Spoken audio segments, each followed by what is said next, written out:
There are specific verbs that need to be used with gerunds and infinitives. And in this video, we're going to look at some examples to help you learn which form to use with which verb.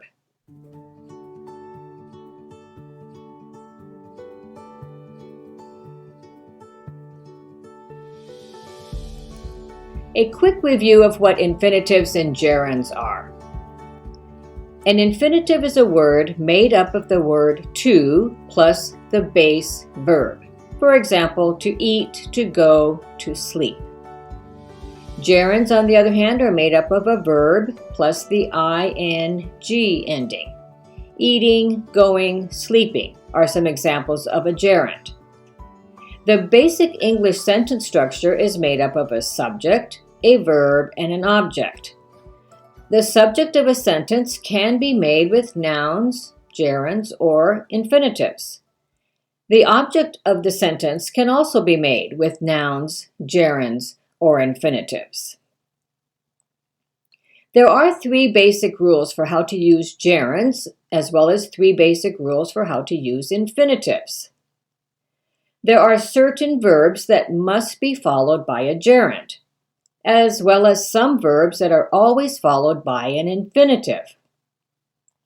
There are a few verbs that can be followed by either a gerund or an infinitive. I will give you a few examples in a minute. The subject of a sentence is usually a gerund, and a preposition must be followed by a gerund. On the other hand, after an adjective in a sentence, we usually use an infinitive. And an infinitive almost always follows a noun or a pronoun. Here are some examples of verbs that must be followed by a gerund. They will consider removing the obstacle. Susan will discuss having surgery next week. He enjoys skiing on the weekend. They will finish painting the wall tomorrow. She keeps trying to call me. The students will practice writing essays. He will quit smoking from tomorrow. They recommend signing up soon. Tom suggested going to a movie. You can see that all of these have the ing form of a gerund. Here are a few more. I looked forward to seeing you on Saturday. I often imagine myself becoming famous. He disliked having to work late. He risks losing his job if he keeps coming in late. I will miss meeting with her every Sunday.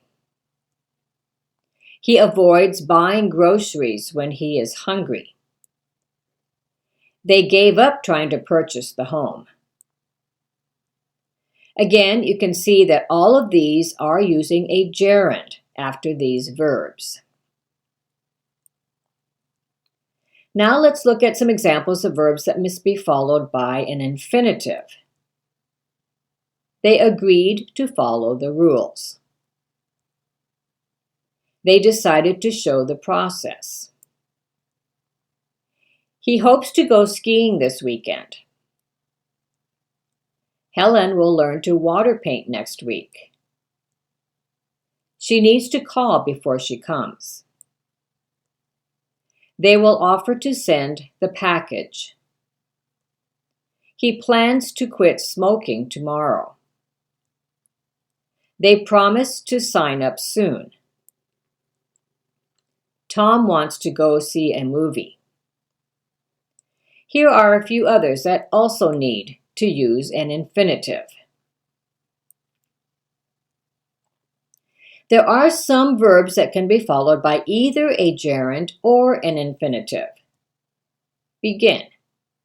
They began to study English. They began studying English. These are both correct. The word hate. He hates to exercise. He hates exercising. Again, both of these can be used.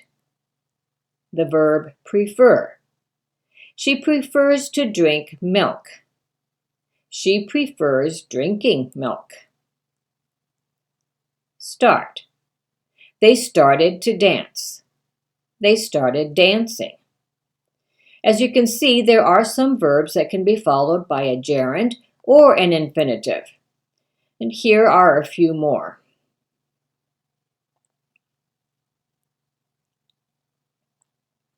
There are a few verbs that change meaning depending on whether you use a gerund or an infinitive.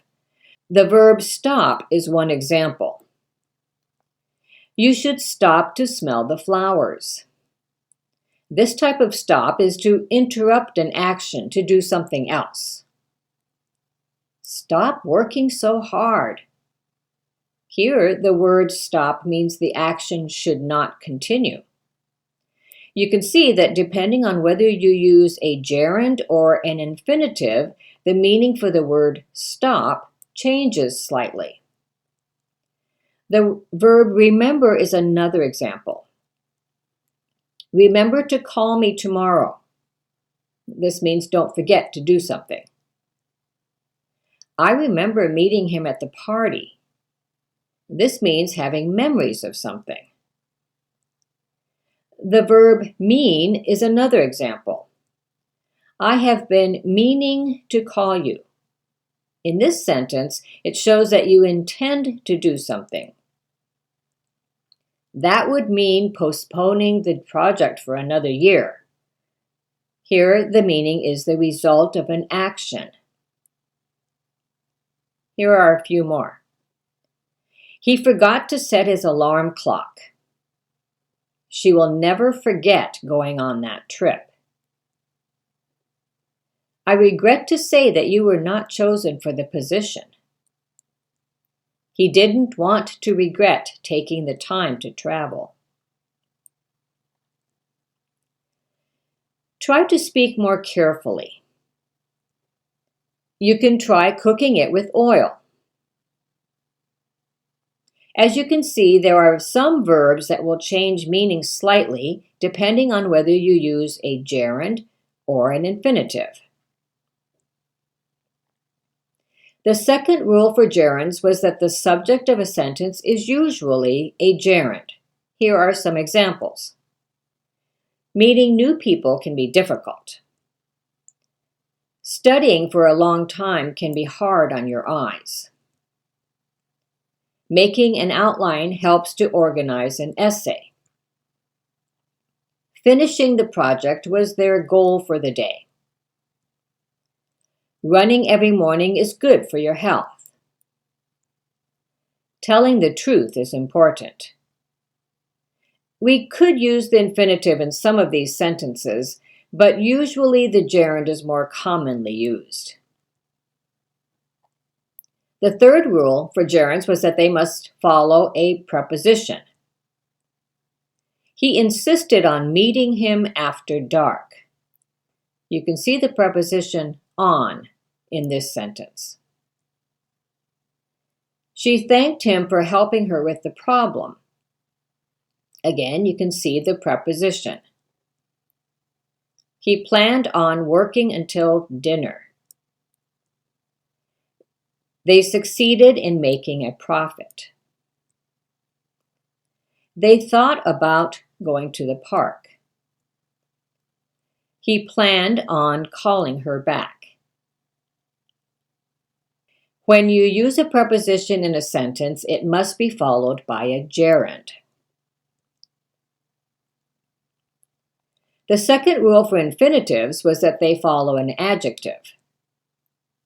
He was happy to meet his friend.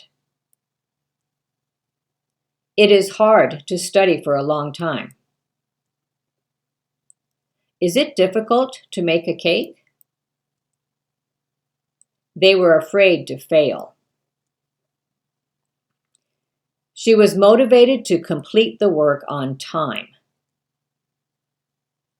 He was eager to finish the job. You can see that after an adjective, you must use an infinitive. Our last rule is that an infinitive must follow a noun or a pronoun. He told her to meet him at the gate. She asked him to help her with the problem. The boss told him to work extra hard. I wanted my mother to make me a new sweater. They asked the manager to go to the meeting.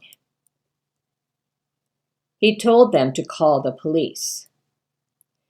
You can see that when we use a noun or a pronoun, we need to follow with an infinitive.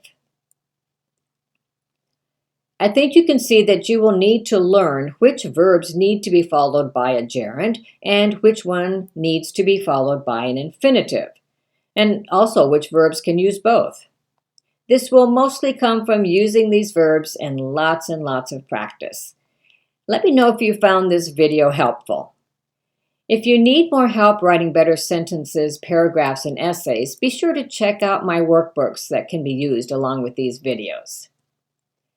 Happy writing!